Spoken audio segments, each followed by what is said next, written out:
Ian's Taylor GS Mini, neck is off. I took the original shims out, the pair, and sent some measurements and the serial number and the target action, etc., and the shim numbers that were already in here, and sent them off to Taylor, and they sent me back a set of 4 shim pairs. Now I've got these are spares from previous jobs. Those are for the Taylor Baby, and those are for the GS Mini.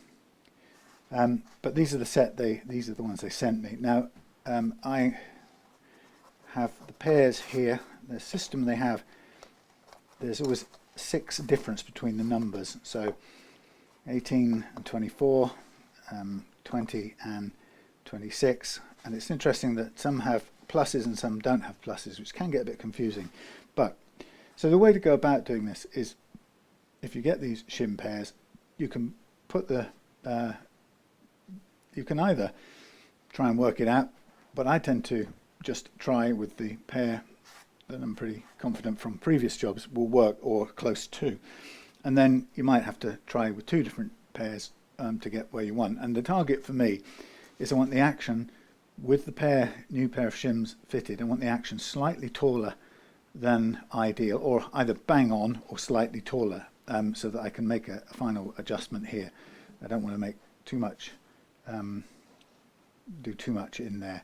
Interestingly, the Taylor already slots its what do you call it, the peg holes on this guitar anyway. I don't think that's been done by someone else, but yeah, so that's what we're going to do. We're going to try it, and I've tried it off camera, and I know which pair, I'm pretty sure I know which pair I wanted to do the job, but I'm going to put the wrong pair on first so we can go through it, and maybe I'll talk through what I'm doing. Now, it's kind of difficult to get a good view of this, so I probably will have to zoom out a bit for this to work at all. I really don't think I can get the what's the word I'm looking for? I don't think I can get the camera in there to show you what's going on. But so we're going to take the pair that I think is slightly too big, and we're going to put it in with the number end forward, and obviously there's only one way that can fit in. And then I'm going to take my 2 sets of buoy up things, the bolts. There's only 2 on this guitar, and I'm going to gently replace the neck in the socket, the joint, and I'm holding the 2 together so they don't move. And I'm going to start by lifting this up, and gently with my radar eyes, I'm going to gently insert this one in. I'm holding tightly so the neck doesn't go anywhere, or firmly I should say. And I get this one just biting in. Now what I'm not going to do is put the second one in for now, because I just want to make the point. So I have my one that fits here, and that's what I wanted not to happen. I want it to sit there comfortably, and when I get in contact with the head of the bolt, I can then very gently do it up. Now, I say I'm not going to do it all over tightly. I'm just going to do it to a level that I can do a check. So there it is, done up. And what I would do is get the string, A string, and we will gently replace that in its thing there, and we will go through here and put it there. And mind this, because it's an old string now, I don't want this spinning around and cutting into the finish or anything like that. Now I'm going to change the nut as well on this, but for now this is fine, just to do the test. Okay, so now we've got a sort of a reasonably tight string. Now if you come down here now and have a look, you can probably see, well, you should be able to see that's a really low action now, and I would say that's probably a fraction lower than we want. And the way I'll do this is, I know people measure at different places, but this is where I would do my check, which is about there, and that is coming in on barely 2, fraction over 2 if I get down level with it. Actually, that's probably, it's over 1.5. It's about 1.75, so that's too low. Obviously I can't make that grow taller, so I've basically pushed the, if I zoom out, basically the shim I've used has pushed the neck just a little bit too much up that way, or a pair of shims, because they're working together. So I kind of knew that because I'd already done it. So let's just put that there, and we'll remove those. Keep things out of the way. So we go back to removing the string. Now there's a thing I just watched, a good guy actually who did a video on this, and I was sort of interested because he shared a similar experience, in that, you know, he's like me, I guess, somebody who wants to be a careful and responsible guitar tech, and he had a job to do with a tailor, and his own tailor, and so what he did was he eventually plucked up his courage after a couple of years not getting on with the action on his guitar. If I can find the bolt head here. Yeah, so after a good couple of years not enjoying playing his guitar with the action being far too high, he finally plucked up his courage and contacted Taylor and said to them, in a very polite letter, saying, here's what I want to do. You know, I'm a careful guy. You know, when I work on guitars, I'm very careful to do it the right way, and blah blah blah.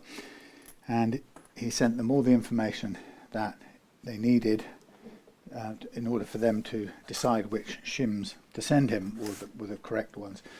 And so, to his surprise, I think, they sent him a set of shims, which he installed and fixed his guitar. But the interesting thing for me was about how he described it, because it was a similar experience to what I'd had, which is it was a bit mysterious to begin with how this happens, and you've sort of quite quickly learned that, understandably, you get the idea that this is a bit of a secret how you go about getting Taylor shims, and part of the sensible me recognises that, well, of course they would be careful about that, because they want to protect the the quality of their guitars, and they probably got an interest in training people to have the qualifications to do that stuff. So once you do that, and you have a system like that, and you want to maintain the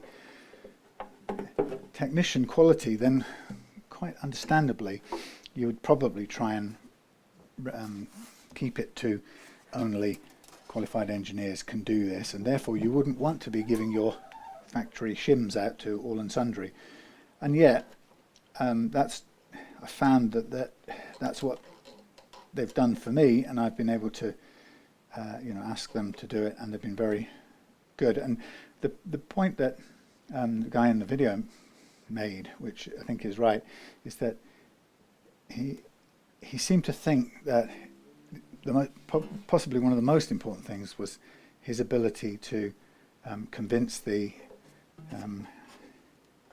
Taylor, or leave Taylor assured that he was capable of doing the work carefully and with respect for the instrument. And now I am there's two there. I thought I'd lost one. And that's kind of like very similar to my experience. So when I got in contact with Taylor about it, I said, I've heard that you've got a shim system. I've been up till now, I've been making as much adjustment as I can to improve the action for customers via the shim, but it's obviously not ideal, and also, given that you've got this fabulous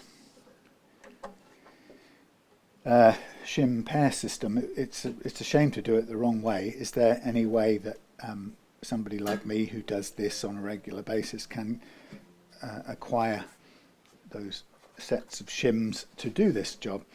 And they were very good about it. They came back to me and said, I think this is interesting.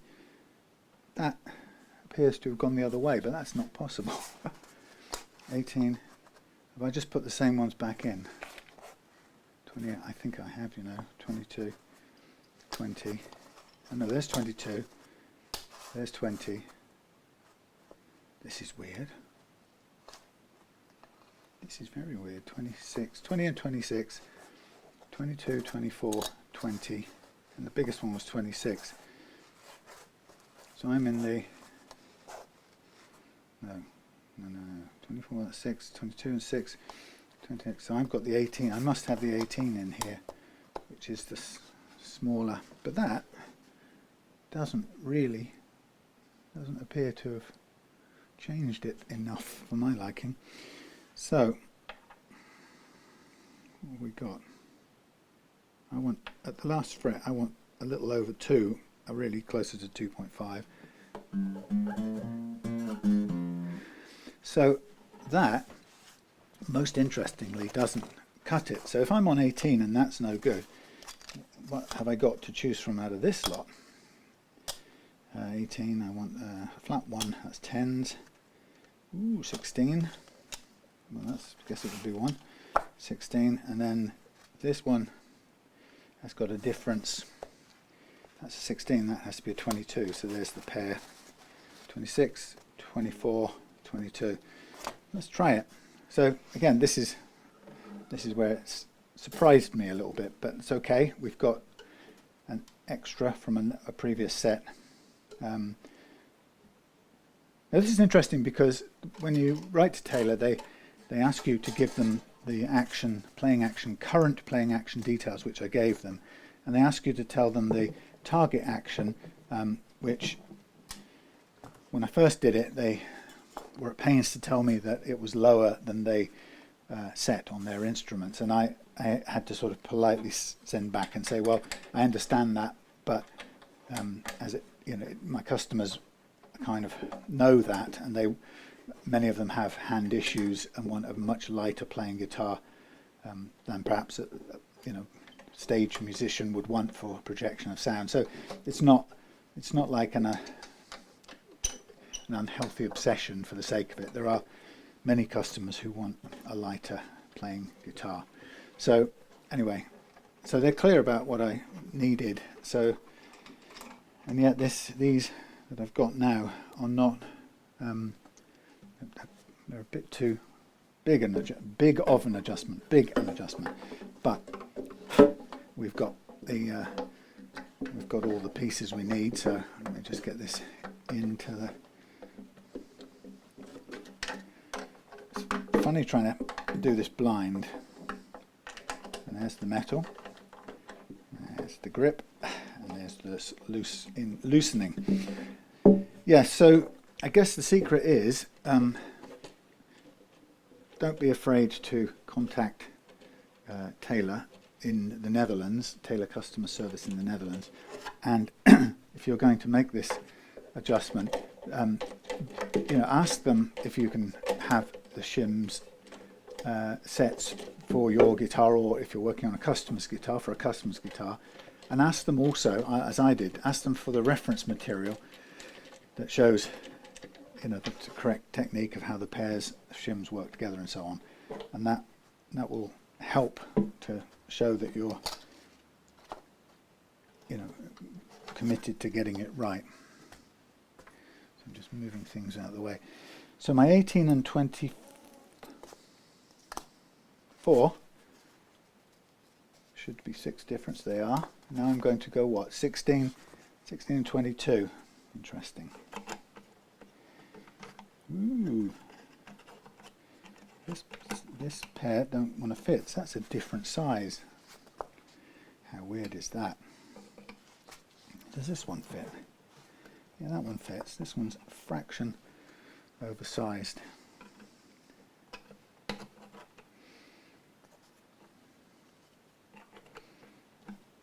Probably get pressed down into there. Now weird. I'm just going to give this a very light sanding just to see if it's going to clear that lip.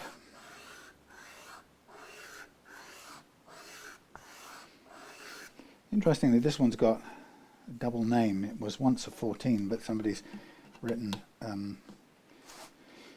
16 in pen, and they sent it to me, so I assume I trust what they say, what it is.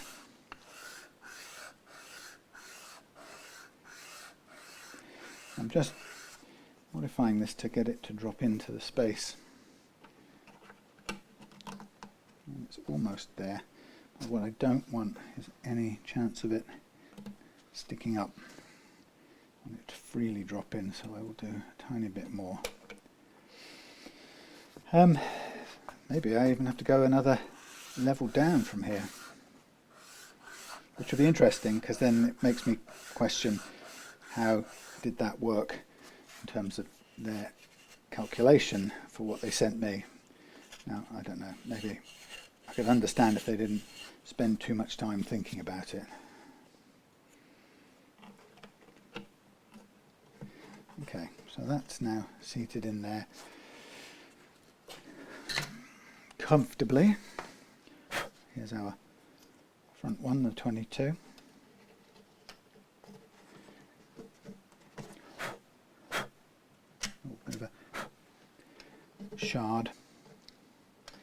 Okay. So this one's a little looser and a little tighter in the other dimension. That's okay. One of the things I have noticed is the fact that there's once they put the neck on the first time, in the few of the ones I've done recently, there's been some traces of wood filler, that they've obviously looked at any little gaps that exist in the joint when the two things join together, and they've just tidied them up with wood filler, which I guess looks great when it's done and put together for the first time, but breaks off when you come to remove the neck for the first time, which isn't such a good thing. Now, before oh no, I'll put this one on. I was going to say I'll just do it, measure it, assess it with the one, but let's see where we get to. I think it probably makes more sense to do it when both of them are done up reasonably tight, and we can be sure of what we're looking at. So the change is pretty big from the existing ones. So that's the bit. And first of all, you know, the original were calculated in minus numbers, which is something I noted. But then when I informed them, and then they did their calculation, they've sent me some quite tall ones relative. So it's gone from minus to pluses very quickly. So I wonder if that's the correct calculation. But hey, I mean, you know, they're both minuses. I wonder if they thought I was working on a 6 and a 6, 12 and a 6, not a minus 12 and a minus 6. Or I don't even quite know if there are such things as the minus numbers, if they mean a negative, or whether they're just to some sort of habit, because they're showing positives, but some are defining them as positives, and many of them are just leaving them as numbers without minuses, so it's all a bit odd. Right, let's have a look. Okay, that's going to be fraction closer. We're about the 2 mils now. Of course, it's going to be a little bit more when we put all the strings on. This is, I'm believing this is the factory issue thingy. So if that is, what did we say, 16 and 22? Let's see if we've got a 14 and 14 and 14 and 14 and, no, that wasn't the 22, was it? We had an 18, what do we have? 18, 24, 16, 22, and 14, 20. Let's see if we got such a thing, 14 and 20. No, 14 square, 20 down, 20 down, 28, don't think we go that low. 14 and 20. 30. Blimey. Nope, nope, nope. Interesting. 14 and 20. No such number.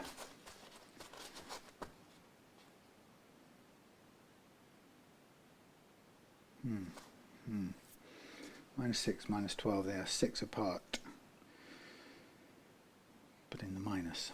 Okay, so we don't have the thing. Let's put the strings back on this one. So it's the only one we've got left now. Let's see what happens when we load it up. We've got the rest of the strings over there. Let's bring them across. If absolutely necessary, then what I would do is just get a slightly taller saddle just to get it exactly where I want. But this will play nicely at this height. It's because it's nearly it's within. Well, Ian's request from me. I showed him my Taylor Baby, and that's set to very low action indeed. And his request was, could I get it as low as that? And I sort of backed off that a little bit with my sort of, don't want to go that low because that's just my preference. But I backed off and said I'd go to 2.5. But actually, if this gets to where he wanted it in the first place, then given that's the sort of limit of the, we were at the limit of those things, you know what I'm trying to say. The limit of the shims that I've got. I'm just going to double check these tightness. If I can get the thing in. Yeah, so it's kind of interesting to wonder what they were calculating when they sent these ones, but they seem to me to be possibly bit too far at the wrong end of the adjustment scale.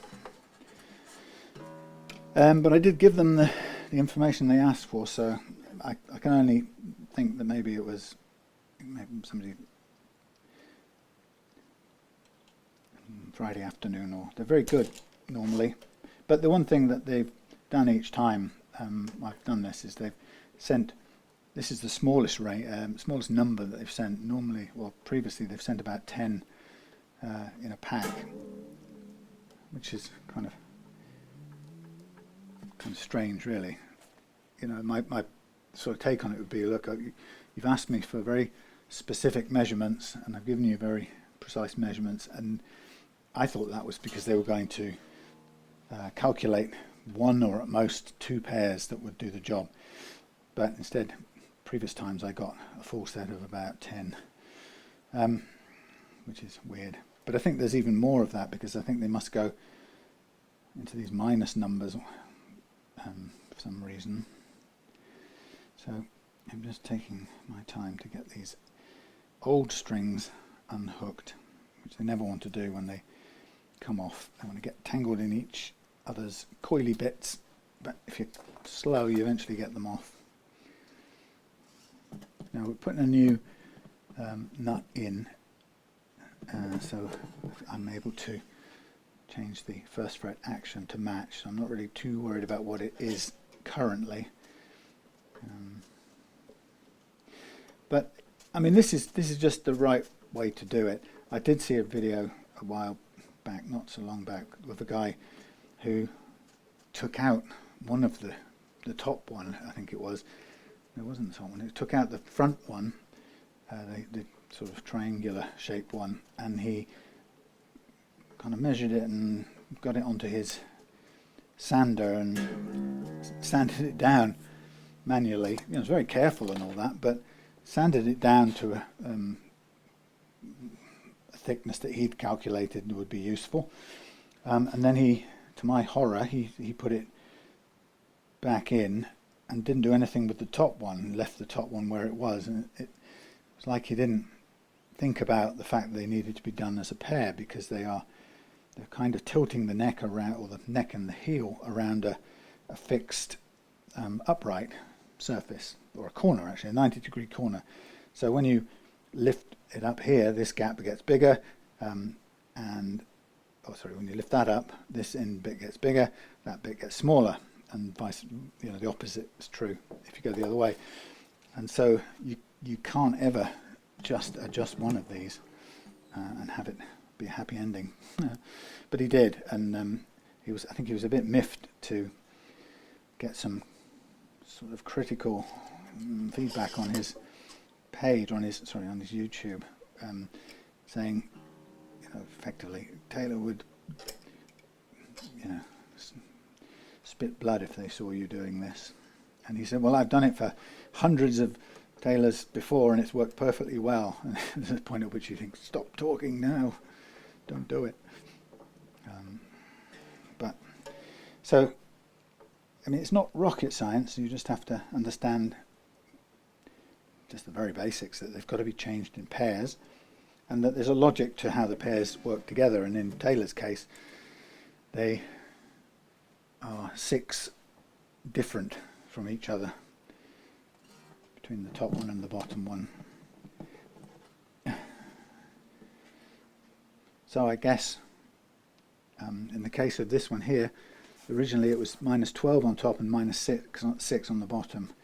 And so you think about it, -12, take away 6, add 6 is -6, which is a weird way of thinking about it, but they're still, in one direction, they're still 6 apart.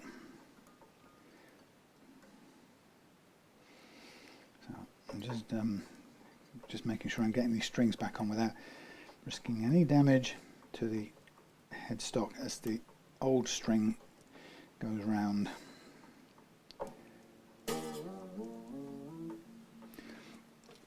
Well. So I haven't taken this saddle out, and I have got a replacement here, which I don't yet know what the height is. So we can check this, and if it's close, then obviously I'm going to change the nut and the saddle, and we can make some adjustments anyway. So we're in the good region, if you like. And it's going to work out. Now this is, I hate these coily bits of string that so desperately want to scratch things. I can just get a bit of lock on there. I'm going to cut it off before we have any bad happenings. Okay, so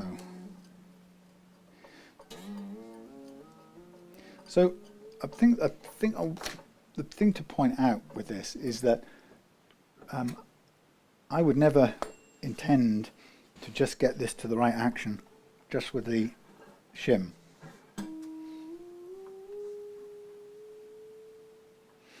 I think of the shim as a gross adjustment,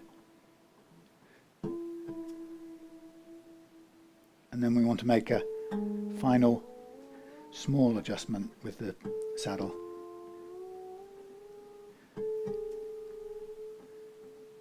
With the proviso of trying to preserve, or not lose any break angle.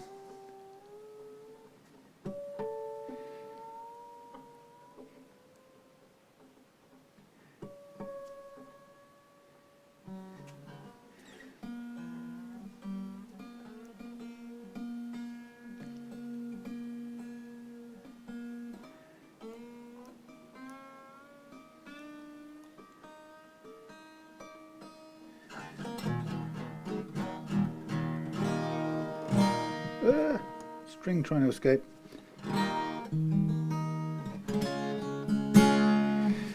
Now this has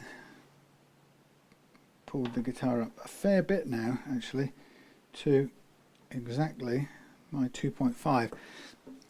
So I've got options. I can either go back one to this one and add a bit of height with this new saddle, if that's possible, but we don't know what the original height is. So we've got choices. So we've gone to 16. I could go to 18. Let's now compare the saddles. Maybe I could have done that before, but So the bottom line is, this is pretty good. I could take a tiny bit off this to get it to the exact point I want, so we're in the right ballpark. Alternatively, I could go slightly taller. If this offers me more height, go taller with this and step back one in the shims department. Again, perfectly doable. And it will kind of just come down now to the difference between the existing fitted thing, saddle, and the new one, because Ian requested black tusk in both cases, for the nut and for the saddle. So this is where you think, can I get this out easily enough? Maybe. Probably just about. Could do with a bit more slackening. So the first thing I want to do is just compare them. If the black one is a fair bit higher than the white one, then I'm going to change backwards, go one step back with the shim pair. It's very grippy. Okay. We have got, they are actually very close to being exactly the same. So we will, and I'm going to just check this for thickness too.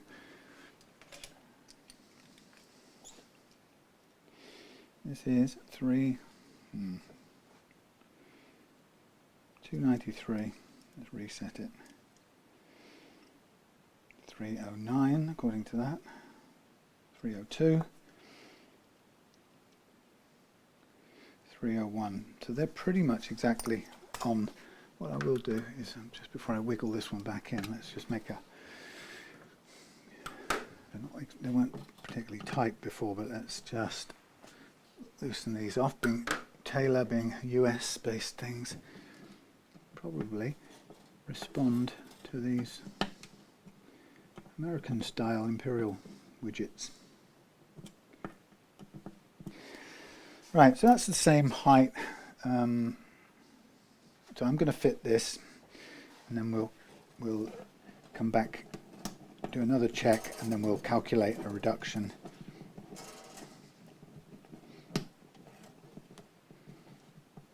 Okay.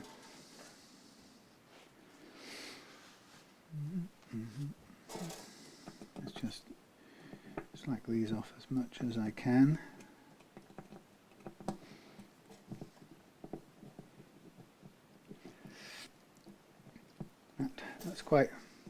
That's very snug, which isn't so bad. Okay. Whoa, looks mean and moody. So what we'll do is, once I've done this up, I'm going to look at the amount of the extra height, or if we've got any extra height, and what the break angles are, and then calculate what's safe to reduce it by. Aiming for 2.5 at the last fret. All stay down. All stay down. Got an interesting guitar came in this afternoon from an old band member and friend of mine called James, and he brought a Patrick Eggle New Yorker, which I've never had in my hand before, and it's kind of a amazingly small little thing. Incredible little guitar. I think I'll be doing that Wednesday.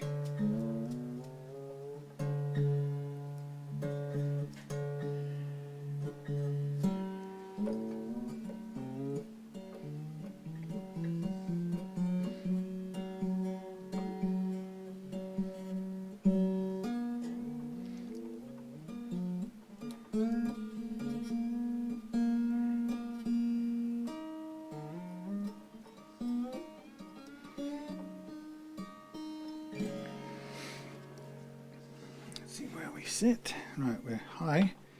we're on 3.1. We'll come back to that measurement in a minute. The break angles are very tall, which is great. In a way, you want them to be tall. You don't want it to be so badly out of tune. So I'm going to... Now remember, the idea was if this was taller, we could change the pair.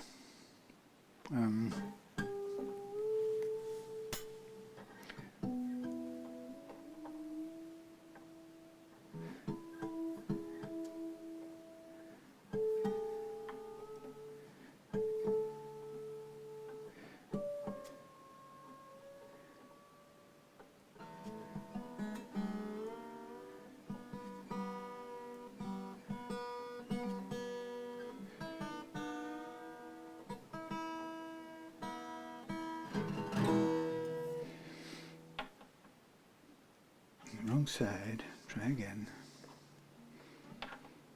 Okay, so we got 3.2 and we got a very tall thing here.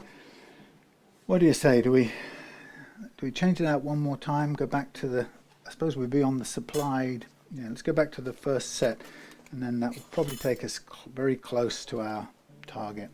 A little bit more fiddling around, i.e. taking the strings off. So what I'll do is I'll get the motorized string remover. Sorry if this is boring, but that's one of the, it doesn't make great watching really, because it's backwards and forwards a few times.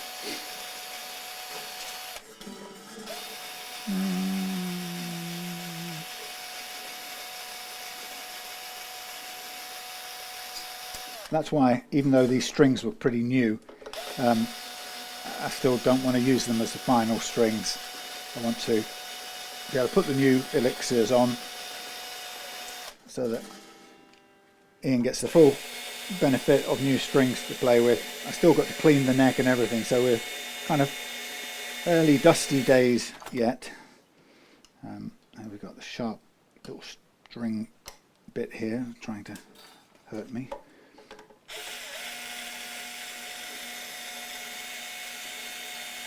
Now what I'll probably do at this point is knock off the original nut now.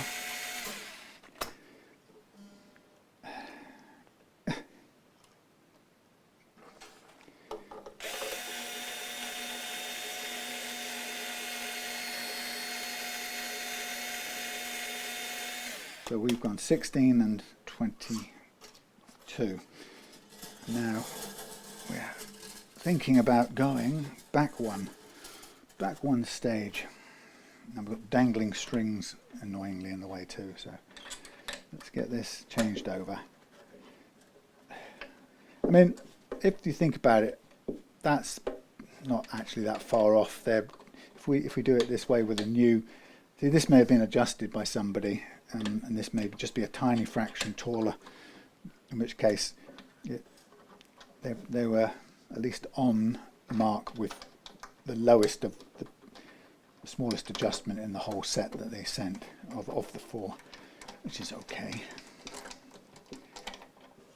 And that's actually quite a good thing as well about having a bag full of spares, because you build up a collection that you can resort to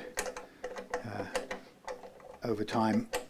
And it may be at some point that we have to resort to doubling up something. I don't know. I mean, if you ever get a situation where something's so far, or an old guitar is all he can afford, you know, if an old guitar is bellied out a lot, or just, you know, changed its shape quite a lot, then we could be looking at needing more lift than we got.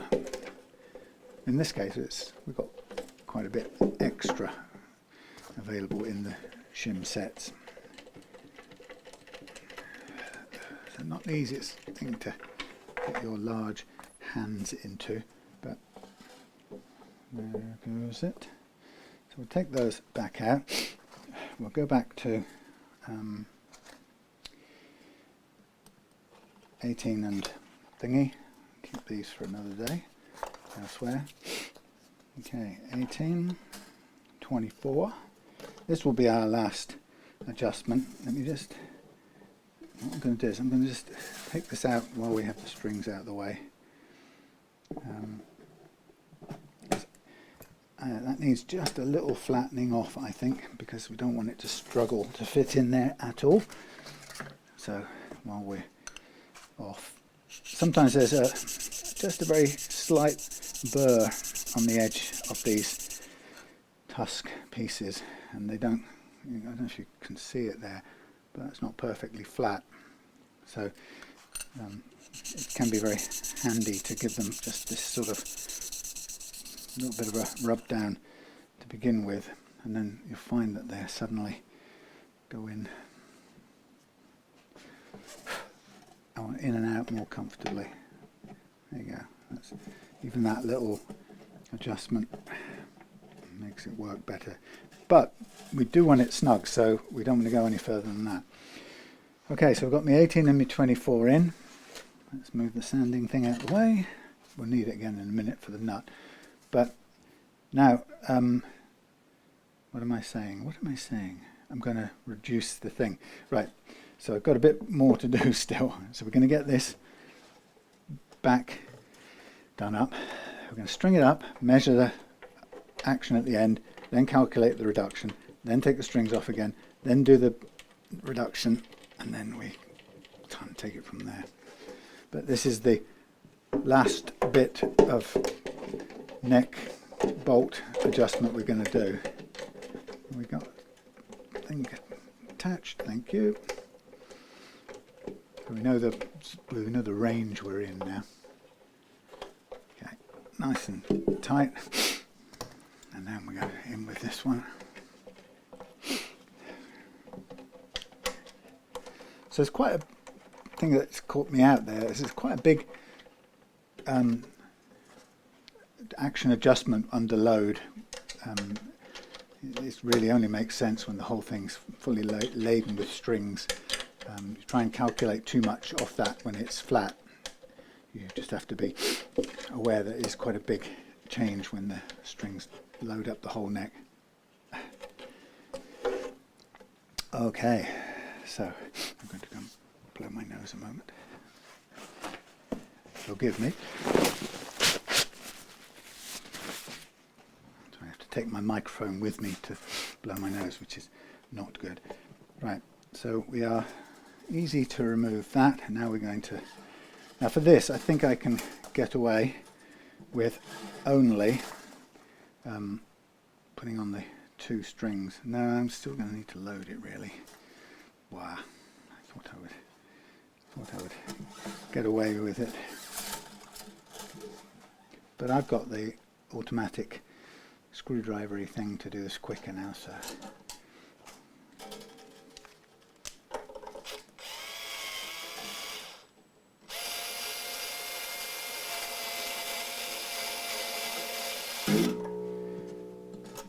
thank you.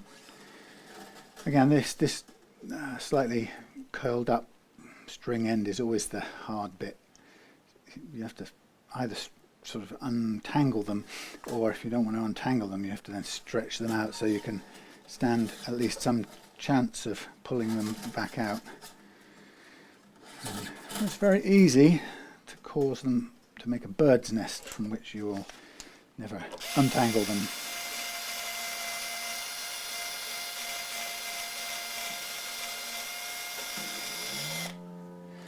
Okay, wow, that's a nice tall saddle.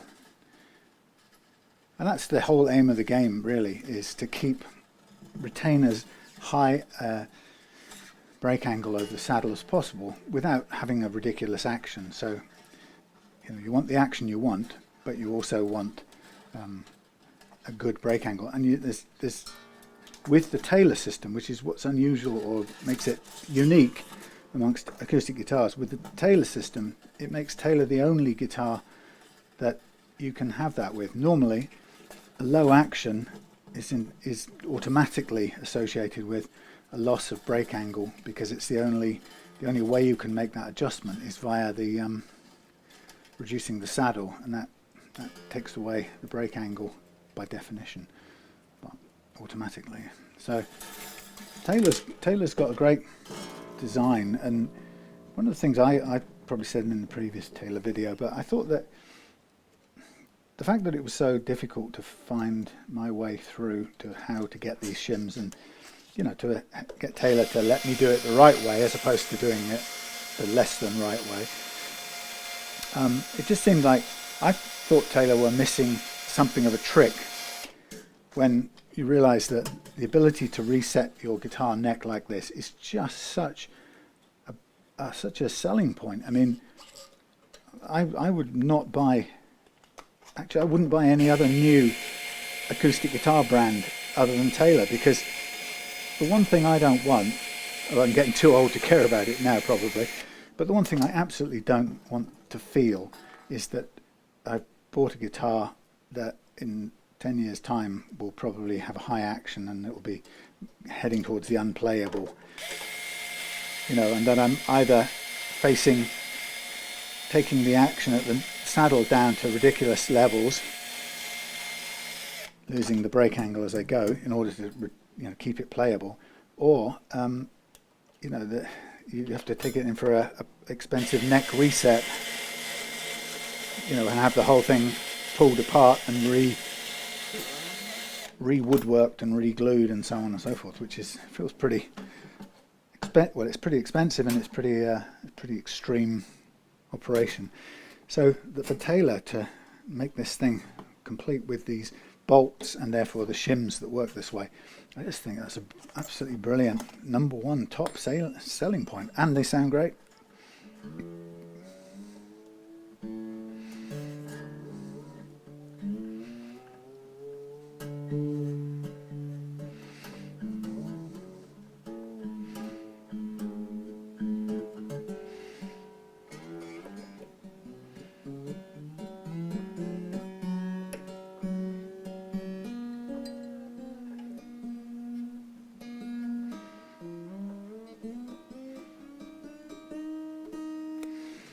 Right, now we're in the ballpark. So we look at the action, and I'm going to make a record of this now. From my point of view, we're at 3.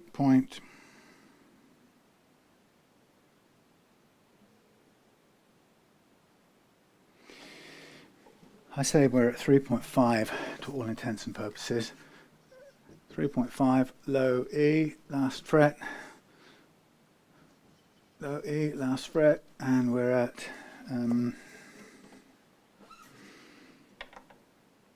that's good. We're at 1.6 high E, last fret.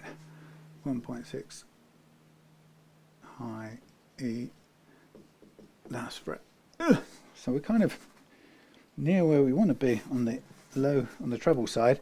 We're just a bit far off on the bass side for comfort.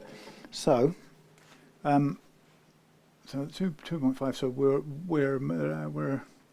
let's call it 0.2 there, let's call it minus 1, which times 1.3 equals 1.3 on this side, times 1.3 equals I need a calculator, damn it, Janet. Oh, boring camera work. I'm sorry it's so boring. Tools, calculator. 0.2 times 1.3 equals 0.26. Quarter of a mil equals 0.25. 1.3 and 0.25. So that's my target reduction at that end. Hurrah! Now, let's just check one thing. Now, this was okay before. I don't think it will have changed anything. That's fine. Our first fret action here is a little bit high, but that's neither here nor there. Now, so I'm going to now undo this.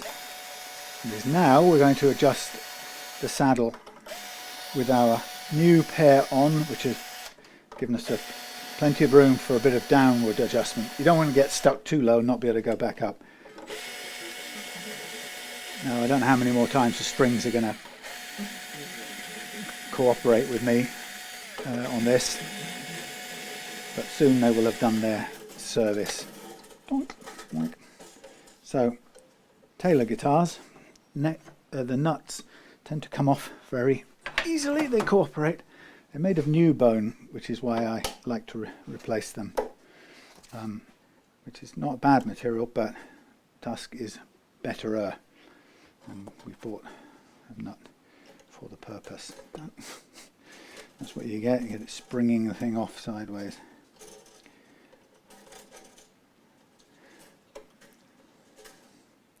Now I wonder, there's a little burr on there, I wonder has somebody done an adjustment on this previously, because the little telltale signs, like a little dent in there where it looks like the string has been pulled off sideways under full tension, which is again quite common.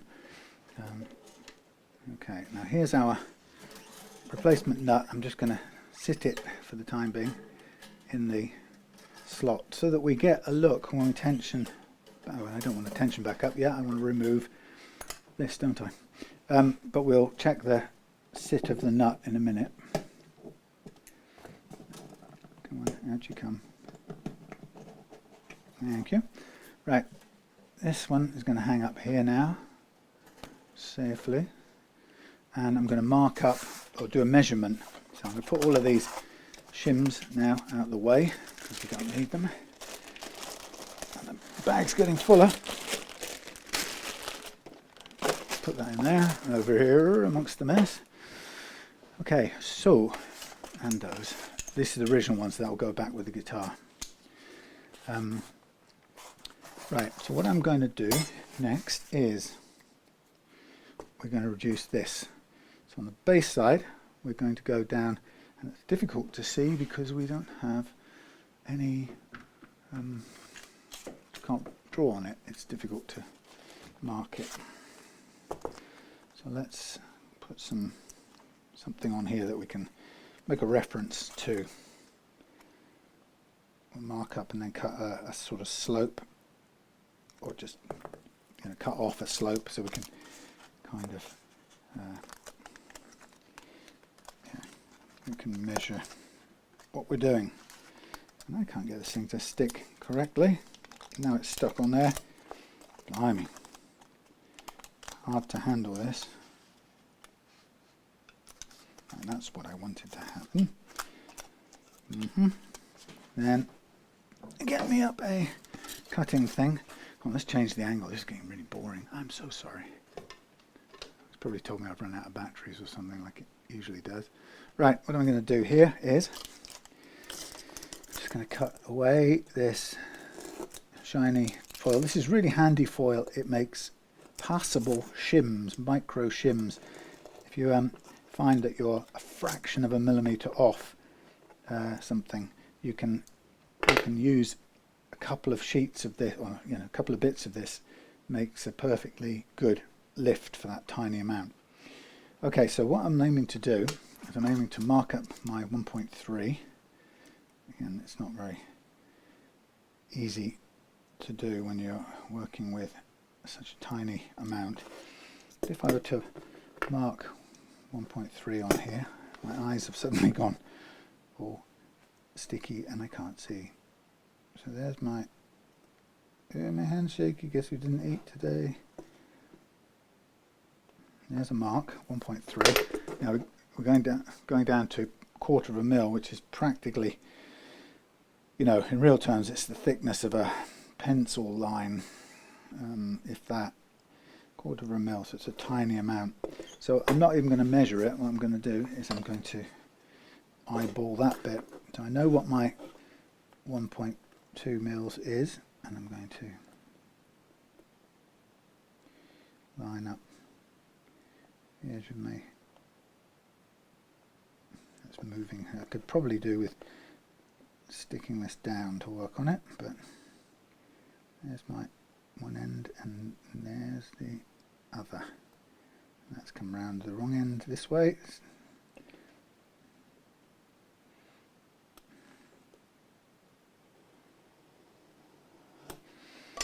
Okay, so that's my little guide, or my way of marking up what I'm trying to achieve.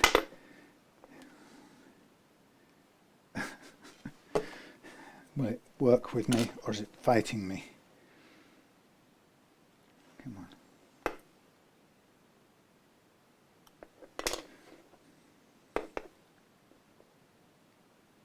Come on. You can do it. You can do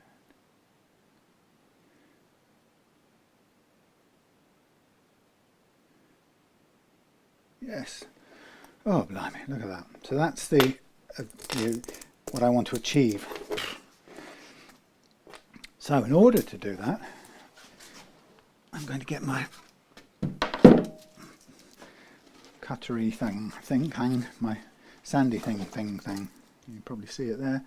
How much can you see? You can see to there. Right. So, I'm going to take down the bass side. That's the idea, and I want to do it in such a way that keeps the base of the saddle as flat as possible. So a lot of what I'm doing now is purely based on experience. I'm cutting at a kind of in a way and a rate that I've been used to doing, and stopping hopefully within a small margin to allow me to kind of readjust and slow down the pace.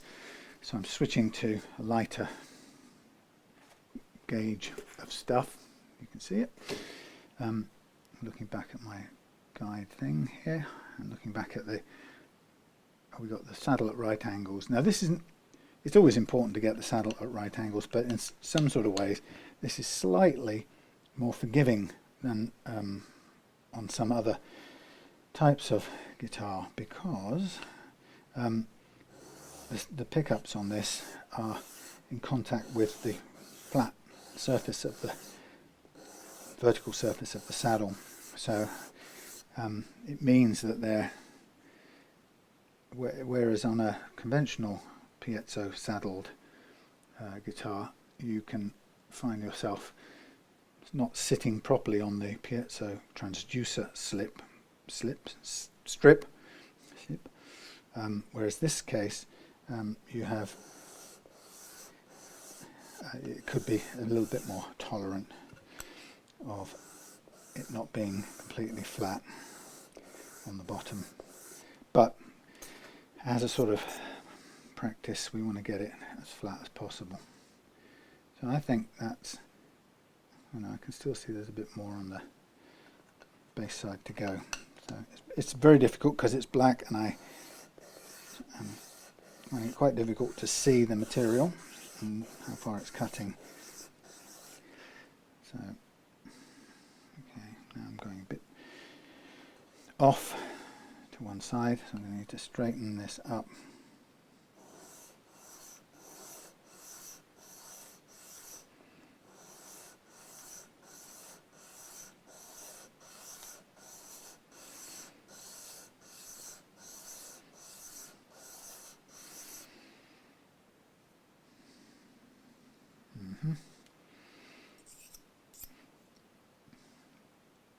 Some sort of special bright light to see what I'm doing here. It's pretty much flat, and we are near now a bit more even flattening across both sides now. This is a bit bouncy.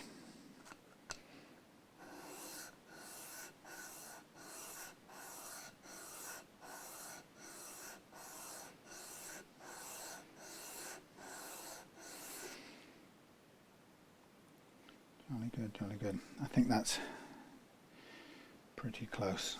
You just get a torch and look at this with extra fresh eyes. It's really difficult to see. I mean, that's very close indeed. I think we'll call that done. So now I've got to remove the tin foil or the aluminium foil I should say, it's not tin. But it's really useful stuff. It's bloody sticky too. Or it's tenacious, it will stick itself and stay stuck. But handy for this sort of marking process. Okay, so that's there for the time being. The nut is off. We've got to now refit this ear saddle. It's left a bit of its stickiness, so I'm going to just clean that off with some naphtha. So this is never going to turn out to be a quick thing, but I have to say it's taken a bit longer today because of the fact I've changed out the saddle and the nut as well, or changing the nut. So it's a bit more of an all-over affair. Right, cleaned up. Missed. Bladed things out the way. Silver foil into the bin this time. Okay. Oh, you're close up and paying attention. Right. So this time I'm going to reseat our friend the saddle. There you go. Right. Now the next thing we'll do is we'll put the nut in place here, which you can't see very well, but you probably can now.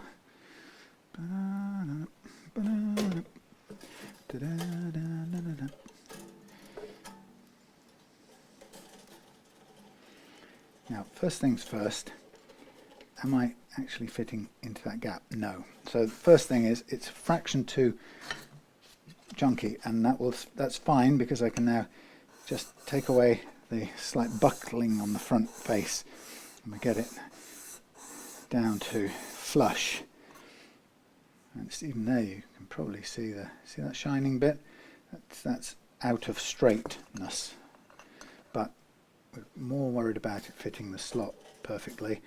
So it's still a little bit flush. So by the time we get rid of that little bit of gloop, I call it, in the front face of the nut, then we usually are down still a bit there, but we're usually at that point down to our target thickness, and that's still not quite sitting in there, so we have a bit more to do.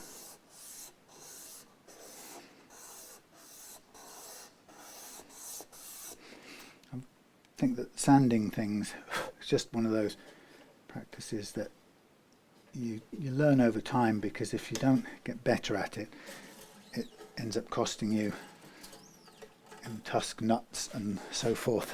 It's extremely frustrating. You think you're getting somewhere, and then before you know it, you've overcut by 1/10 of a millimetre, and then you're stuck and needing to find another nut or buy one. Now this is going to be straight off, is going to be probably too tall, and that's no surprise. But what I'll do now is I'll use the feeler gauges to measure the action on either side, and then we'll use that to calculate how much to take down the height of this nut now. Oh, why is this totally back to front?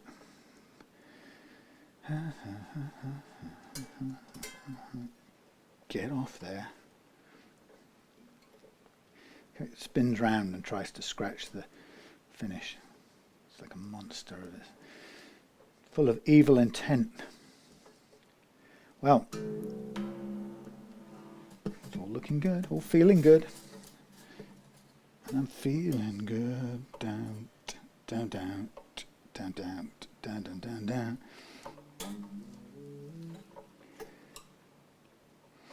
Here we go, here we go, here we go. That's just gone off a tiny bit to one side there on its own, but that's fine. When the time's right, we'll glue it in place. So now I'm going to just get it to pitch again.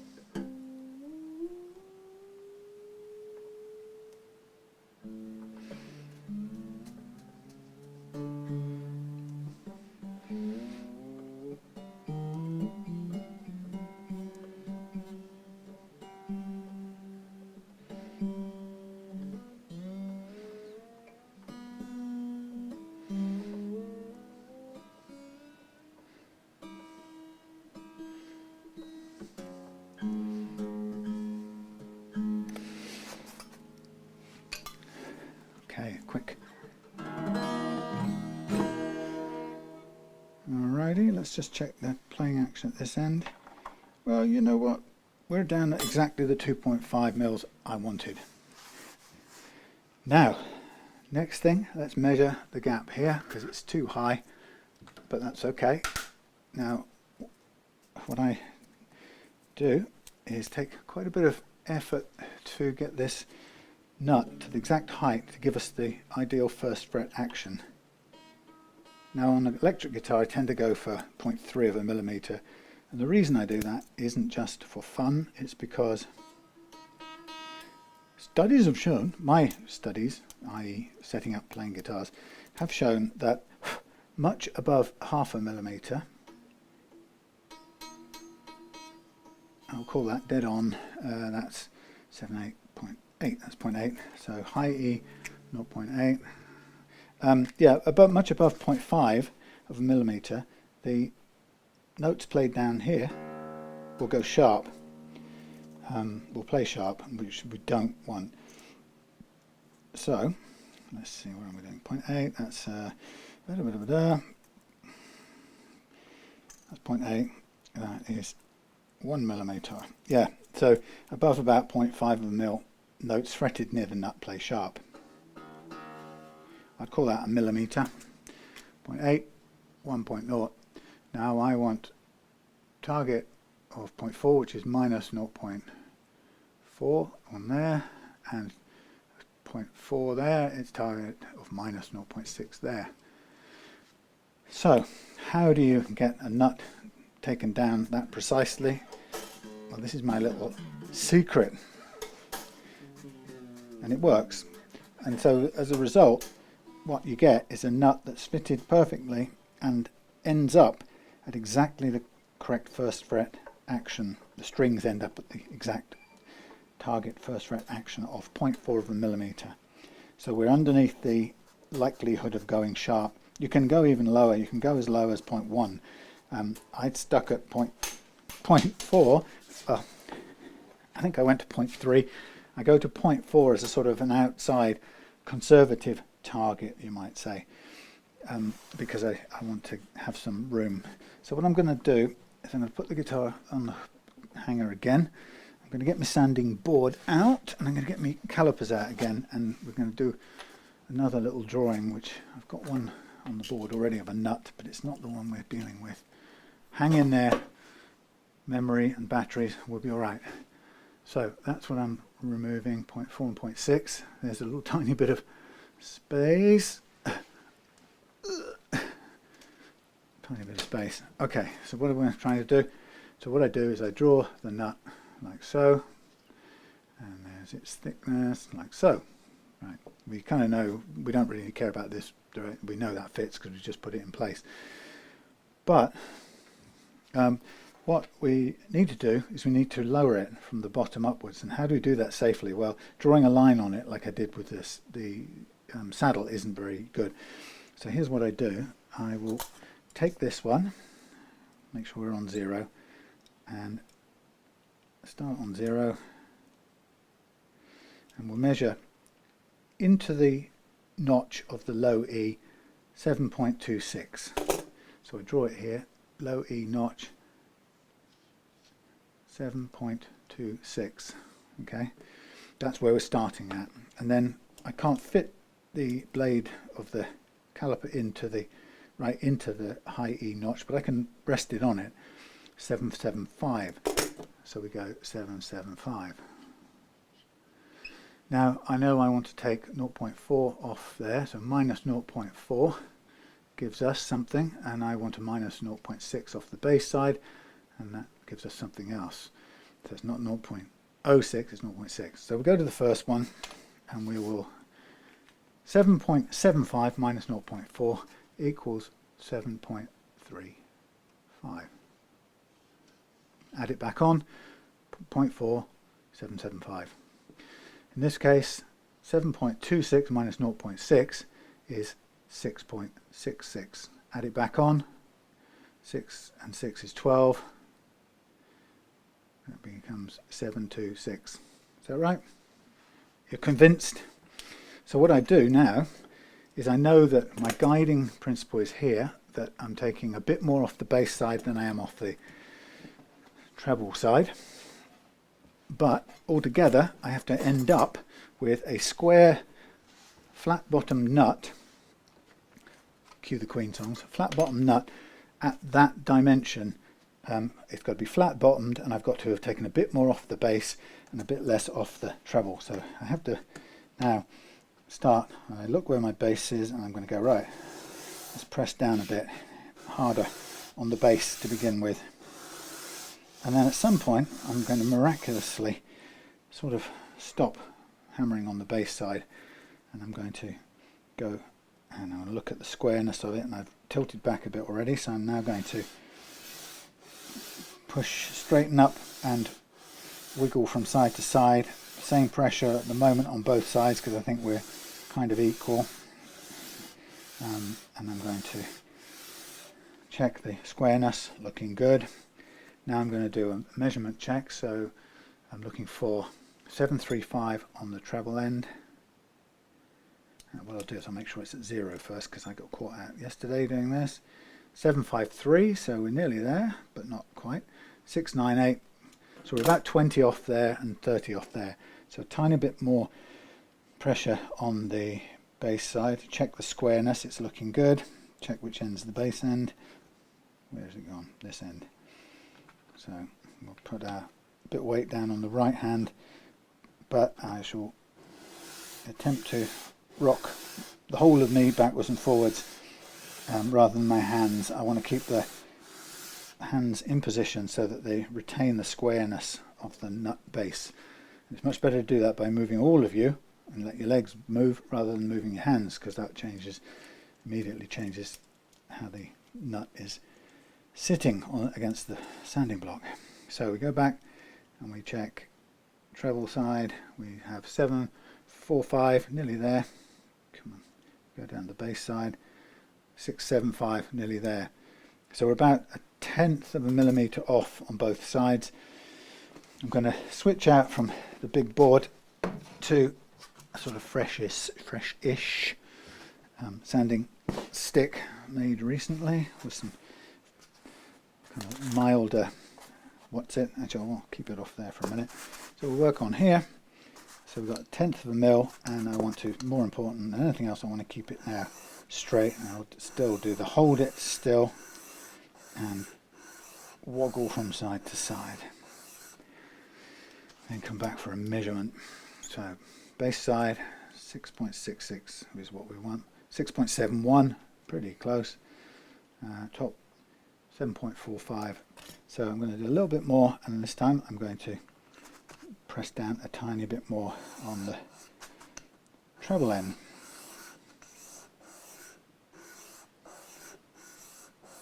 And how much is, like I say, mostly kind of instinctive or experienced. So treble end 739, I think we're as good as damn it there. 669, we're as good as damn it there. So that's it, that's the nut. Now the nice thing about that is I know that I'm going to now drop it into place, and that is bang on the money. And then all we'll have to do after that is glue it in place, which is always a scary operation because let's look at the nut again, because we like to. It's a scary thing to do because you have to get glue on there and get the strings on and have it all placed perfectly in line. And I think it's almost like there's something I need to have invented. I probably could invent it right now. Something soft and furry. That's not going to work. That's not going to work. A roll of something. No. Why have I suddenly not got anything soft and furry? A plastic thing. That's not really soft. That thing's got grit on it. I don't want to scratch the fingerboard. Bear with me. Or as they say in the worst British TV shows, bear with. Bear with. I suppose I could roll up a cloth, couldn't I? Couldn't I? Couldn't I just? Couldn't I? Let's see if I can do that. This doesn't feel like it's going to work. What I was trying to do is I'm trying to lift the strings safely out of the way with something soft and soft and gentle. It's not going to hold it out of the way, is it? Nothing is going to work. I have to do it the old-fashioned way. Right, I'm just avoiding the final test. Boink. Now, occasionally, I'm saying this now preparatory, once in a while I get this wrong and I go through all this, tighten it all up, and it's, no, it's miles off, you thought, and somewhere I read it wrong, marked up the wrong dimensions or something. It's just how it is. Now, of course, because this is now flying over, I'm happy with that. Why am I checking? That's fine. I can see already that it's the right height. So next thing to do is to put on the glue. Next thing to do, put on the glue. And what I want to do is grab those strings. Which one's the G and the D, and hopefully use them to get push a bit of force down onto the nut. But probably the better way to do it is to do it by hand, because I can't think you can really get the strings up and round onto it fast enough, by which time you almost certainly have stuck it down whether you like it or not. So there it is. There is it in place. There it is, flush on either end. And I'm going to press down with my bare hands before putting on the B, the G and the D, and holding it down.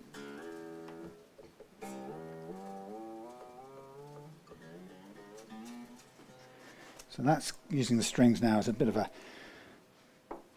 thing, a thing to hold them in place. Hold the nut where it is, and now I'll put the other ones in place, and we're nearly done, believe it or not. So we get back to a tuning. Try again.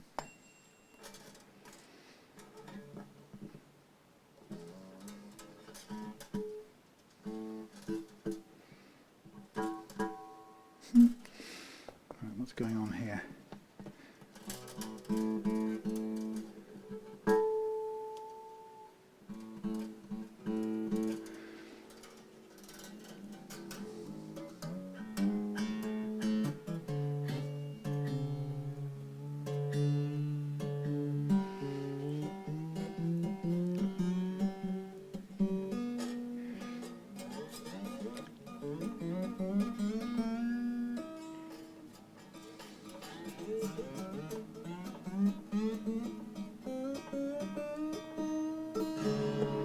Press these all down. I'm now going to tighten up the saddles just so that they're touching the no, not the word, the mic pickups, so they're touching the saddle. I'm going to give the strings a little pull. Now I'm about to change them, and while I'm changing them, I'm also going to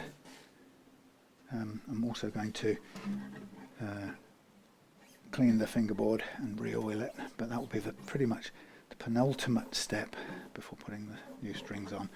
So this is a sort of test arrangement now.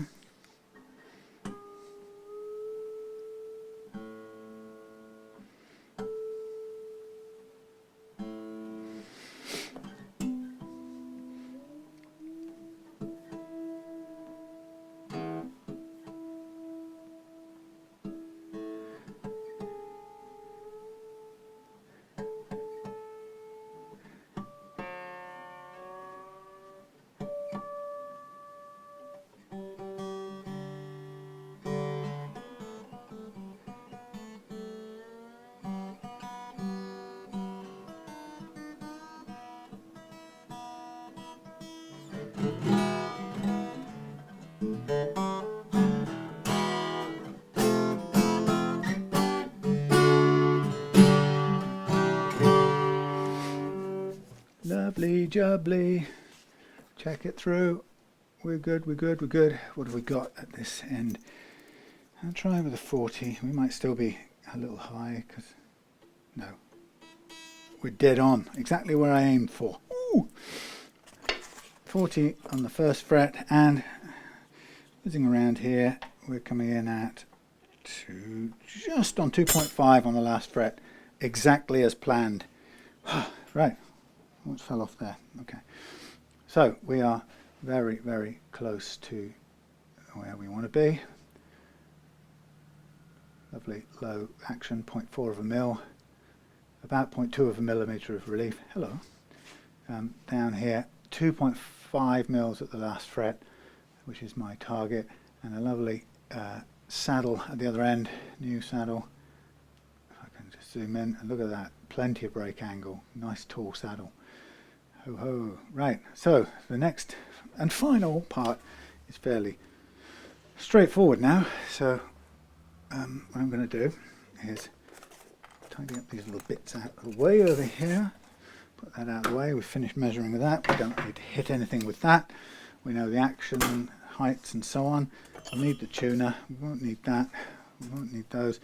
We're done with the important tailor bits before taking off tailor neck bolts, GS Mini neck bolts at least. So time to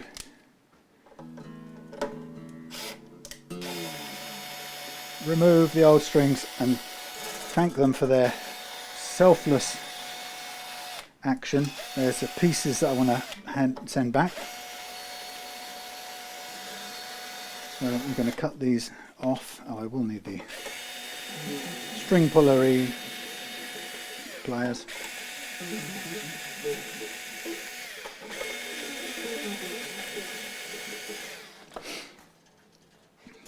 So long. Thank you. You've been very faithful and worked hard for your money.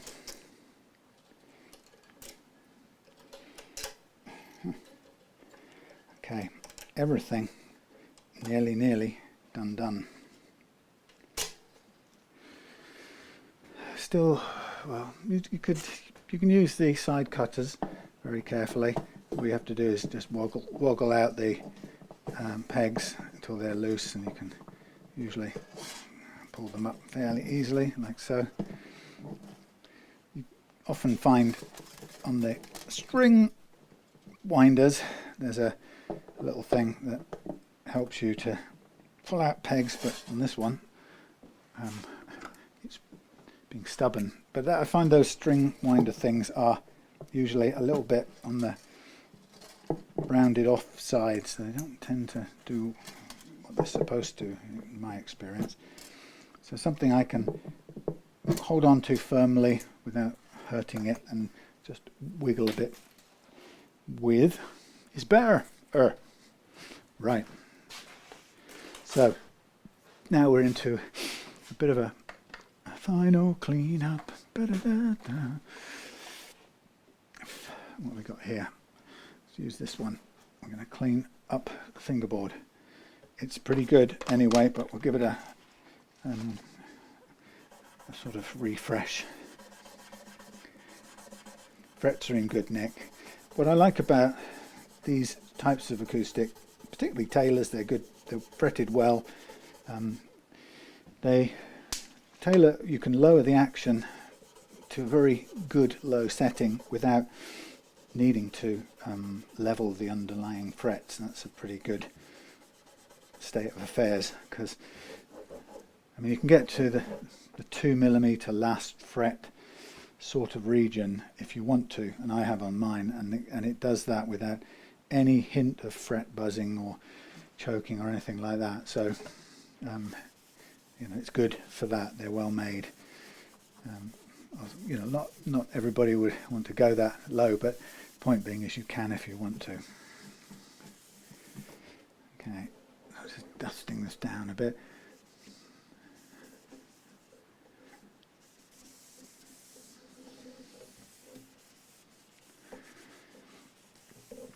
And then I will put a little bit of oil on the fingerboard now, and then we'll fit the new strings, and with a bit of stretching out, that's it.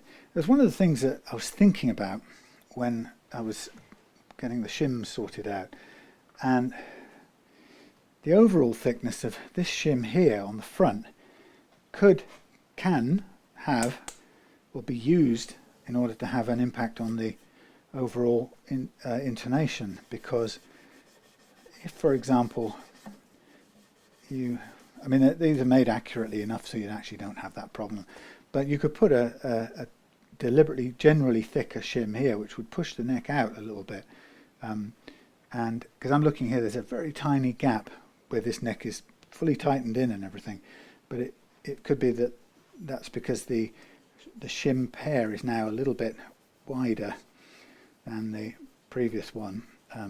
So it got me thinking that if you wanted to, you could solve intonation, or if you needed to, you could solve small intonation problems that way by adding deliberately a thicker shim. Nothing interfering with the relationship between the fatter end and the thinner end, which gives you your tilt, but one that is overall thicker while still preserving the required angle tilt that you need. And that just hit me as being a way to adjust the intonation if you needed to. You could probably do it by 1 millimeter or something, which would be about as much as you could ever imagine having a problem. You'd never. Tailors just wouldn't do it like that. They're so spot on anyway. But so what I'm doing is I'm just going to take off the standing oil. I don't want it pooling and creating an oil slick on the fingerboard, but it just gives it a little bit of darkening. People say hydration, no, it's oil, and they say nourishment, and your wood doesn't eat oil, so it's not nourishment, it's not hydration, it's cosmetic. We like darker, non-dusty looking things, and so we prefer a guitar with usually a darker fingerboard. Right. Okay, so out comes the King of Strings. What am I pointing at? You can see the whole thing. The King of Strings, the elixirs. They live in cardboard, which I always think is a bit odd in this day and age. Still, I'm sure they're good, although beware if you're buying elixirs. They are faked all over the place these days. Why not? Because they're pretty expensive, and if a factory in China could make credible looking copies of the packaging for pennies, which they can at that sort of economy of scale, then it's totally worth making forgeries, fakes, and flooding the Western markets with them, because you can make a big, huge knock out millions and put a big markup on them. Profit margins are high, especially if you fake them in the first place. And when you get fake strings, you'll know it. Sometimes you'll know it because the packaging is all wrong. Sometimes it's hard to tell, and the only way you'll know is if a whole set of strings refuses to intonate properly, then you can be almost certain it's because it's fake. Because only the fake strings ever intonate that far out. They're so out of spec in terms of the size and thickness and the construction materials and construction method. They're so out of whack that they actually just don't intonate the way you'd expect, which kind of makes sense, because intonation is fixed in a certain position only for strings that are consistently made to a certain size, weight, construction, materials. And of course the factories and companies that we trust that have got good at it are good because they do the same thing consistently every time. If the string maker's art wasn't consistent, you couldn't guarantee that typical 2 pairs of 3 staggered saddles that you get on an electric guitar with 3 plain and 3 wound, or the 4 and 2 that you get on this acoustic guitar with 4 wound and 2 plain. If it was kind of the Wild West in the string making world, is every set of string you put on would intonate slightly differently. I mean, the point is you could probably intonate every set of dodgy strings if you worked at it, but if you know, it's not that you can't play them, it's that if they're intonating way out of line with the expected norms, then what it tells you is they're more than likely fake. And if they're more than likely fake, they'll probably sound crap and break much easier than decent quality strings that, you know, you've come to respect the manufacturer, their ability to produce. But, you know, the truth is, if you struggle or if you can put in the time to change the saddles around, you can't do it obviously on an acoustic like this, but you know, on an electric, you can eventually and usually sort of intonate a dud set of fake strings, but they're just all over the place, and it doesn't feel confidence inspiring when you think that none of the other aspects are probably very good, including the tone. So could be wrong, it might be just brilliant, but just be on your guard, because the high premium strings are well worth faking. There's such a lot of money to be made in it. So we are jolly well done on the GS Mini. A bit of trial and error, which is fine in my book. I don't mind having a bit of time to do that. Frankly, I would rather do it that way than to try and draw it out on a piece of paper and calculate the sine and cosine of the angle of the dangle and so on.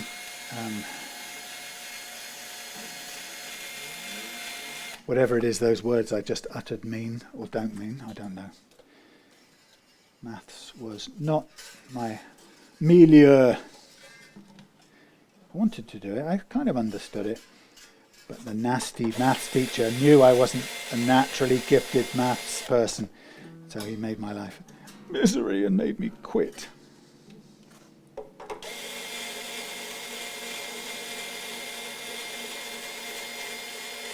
Why, if I ever saw him again, I'd punch him. I wouldn't, because he's both dead and a million years old if he's living. So I doubt he'd be living. He would have been an old chap when I was a youngster. And that was a very long time ago. Okay. Ladies and friends of the groom, we are, as they say, very nearly done.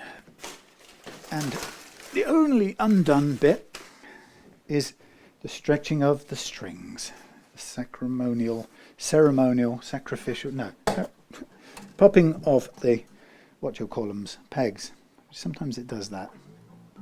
And then beyond that, the stretching of the strings, because that's what makes your guitar, helps your guitar play in tune and stay in tune.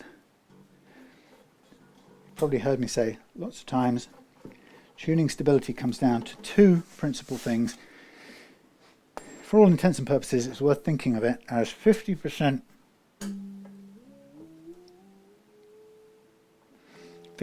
your nut and 50% the remaining unreleased slack in your strings.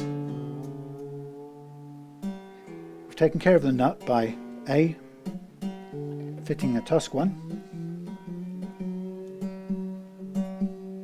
and B, making sure that the nut is fitted so that the first fret action is 0.4 mils and unlikely to play out of go sharp when fretted down by the nut. So that's 50% of it taken care of. The other 50% is stretching out the strings once you put them on until they no longer detune when you stretch them. And until you reach that point, they are going to hold and release their slackiness, which is going to put you out of tune every time you play, basically. So it really is worth spending the time. Now I'm going to be careful with these Elixir strings because I don't have another set of them, and if I bust the skinny ones, which probably won't on this gauge, but if I were to bust them, then I've got nowhere to go other than to Amazon.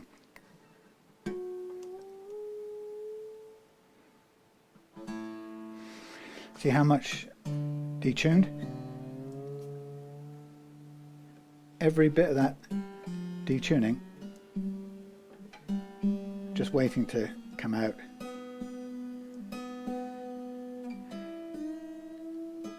Over months.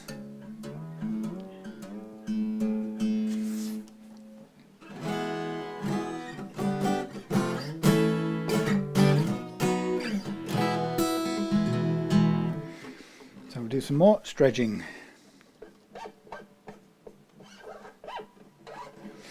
Now, I thought this Koa, Koa? I think it is, isn't it? I thought this guitar sounds quite a lot mahogany-ish, like my BT2 mahogany Baby Taylor 2 mahogany one. Has a sort of metallic ring to it, which I like. I found it more interesting than the plain blonde wood stuff. Just preference, but you know, it was my Baby was a small guitar, and it wasn't ever going to compete on the tone scale. So I thought might as well get something that sounds a bit different. See, we're now stable there. Nearly.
So there we are, Ian.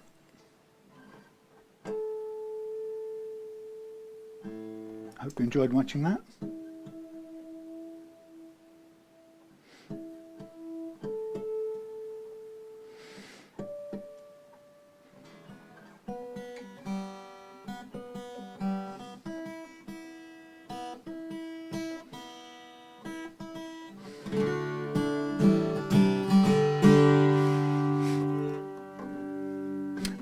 Yeah, so if you're a luthier type of person and you're looking to do proper neck resets on Taylors, I heartily recommend that you take the advice that I heard earlier today, but you know, it's what I followed, and that is contact Taylor, present yourself professionally. In other words, come from the angle that you want to do it the right way, and that you've done lots of such setups, and you care about doing it right, and ask them if they would supply you with the shims for this guitar.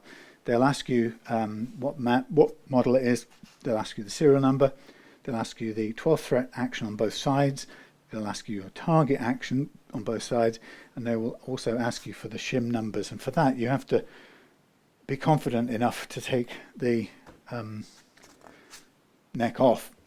And I have here the two things I use, probably not the most proper things in the world, but I've got a socket that's labelled up GS Mini, and I can tell you what it probably is. It says, oh god, is it 7/16? 7/16, and this one is probably a metric, imperial one as well, for all I know. 7/16 socket does it, and This is a 4.62 mil thingy, so it's a US measure hex, but once you've got those two things, then you have the means to do this. The only slightly scary part comes when at the point at which you've taken off, the first time you do it, you've taken off both of those screws. The one is up there and the one is there. Once you've taken them off, you're going to have to crack the wood filler seal, because the neck will stay on.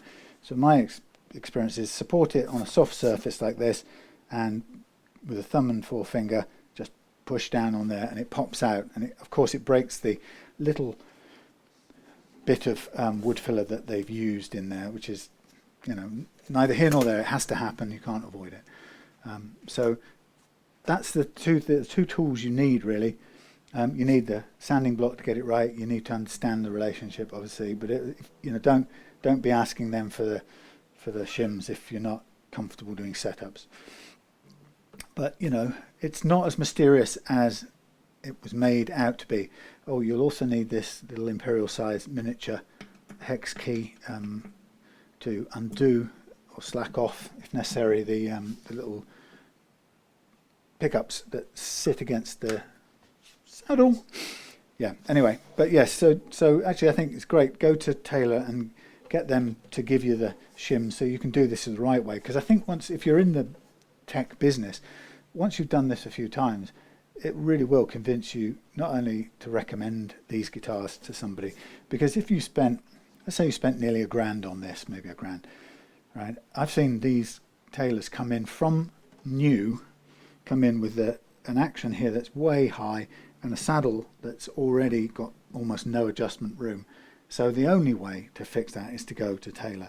And if it doesn't seem fair to expect a customer to buy it from a retailer, get it through the post, and either just think that's the way it's supposed to be and start playing it, struggling with it, or to immediately have to send it off back again, and to talk in language that they don't necessarily understand. Like, I don't know, I just need it to be lower. Well, how much lower? I don't know, just lower. So it shouldn't come out of the factory like that.